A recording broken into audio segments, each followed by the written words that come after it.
Koira söi kortsun, käytetyn sellaisen öljyn vitusti niinkö. Voi jäädä sun kanssas. Oi ja joo, jos parafiini, niin aina parempi. Linna soi joskus kumihanskan, sieltä se ulostui. Vittu, älkää nyt helvetti naurako, toi on vielä hoitokoiran poika. Vittu, jos tungen sille suoraan suuhun öljyä, voi helvetti.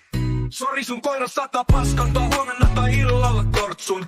Mälkiä sisällä, no ja hortti pihvi. Onneksi se tullaan hakemaan lauantaina aamusta. Ehkä se ehtii paskomaan se pois ennen sitä. Voi että mua hävettää, elä panikoi. Koiran maha ottaa vähän muuta kun meillä joten varmaan sulaa tai tulee ulos. Elä anna sille vaan ruokaa ihan het kohta. Ja siinä oli jo senkin eestä.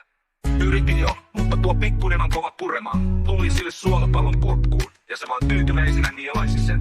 Oikeesti meinasin pillahtaa itkuun. Kun tajusin olin ihan varma, että toi koira kuolee.